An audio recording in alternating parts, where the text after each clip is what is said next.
Oh, hello there. Recently in the news, with the ever-looming American election and the certainty of a Donald Trump presidency, censorship has been a hot topic. However, censorship is done differently all around the world. In regards to social media, there is no one who censors the internet better than China. China, although their censorship program is extensive, is not perfect. Some argue that the differences between China's censorship and the West is not all that different, and some argue that the censorship program has different purposes and it's not directly associated with political censorship. Let's explore that. China's internet is officially under something called the Great Firewall, coined as the Golden Shield project by the Chinese government, meaning that foreign websites have a lot of trouble connecting to Chinese servers, and Chinese websites have a lot of trouble connecting to foreign servers. Despite having this so-called internet and non-internet like the rest of the world, there still exists many ways to get around this Great Firewall. One of these ways includes downloading a VPN. This may be perhaps the most known way to get around any kind of censor, including the Great Firewall, but as the Chinese government improves their ways of censorship, people must also develop ways to get around censorship. Because of the differences in English and Chinese allows netizens online to get around censorship in very unique ways. The reason why these ways are considered unique is because the Chinese language has 4 tones, not like English, which is a language of inflection.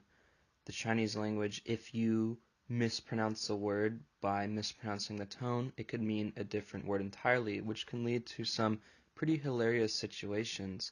So, for example, the word for motherfucker, online people are now replacing the 3 words that create motherfucker and turning it into grass mud horse, which tonally is very similar, but the characters and meaning are completely different. There are 2 reasons for why the Chinese government censors certain websites. The first is to keep the marketplace online closed to foreign competitors for the purpose of promoting Chinese brands and products, and the second is to control the flow of information on websites outside of the government's web of influence. One of the most famous websites that was blocked was Facebook. Facebook was initially blocked in order to stop the people in Xinjiang province from organizing protests and terrorist attacks, while many newspapers such as the New York Times and Time magazine remain blocked due to articles critical of the Chinese government. Despite bans still being in place to promote Chinese products, we can see that part of the reason, or perhaps even the entire reason, could be to control the flow of information in order to promote a so-called harmonious society.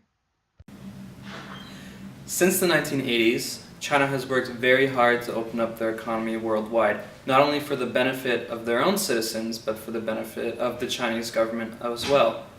However, there's a large contradiction in the way that China censors the internet and also how China tries to open up the economy. What I believe is not only a political move, is also an economic move, since China is in a unique position to really only promote domestic products because of the sheer amount of people participating and using them. But this isn't to undermine the political censorship that goes on. Magazines such as the New York Times and Time magazine are also censored, even though they are not in direct competition with Chinese products. So although there are many uses for censorship, China, doing it better than almost anyone else, has been able to strategically use censorship to promote their products, as well as use it to promote what they call the Chinese dream.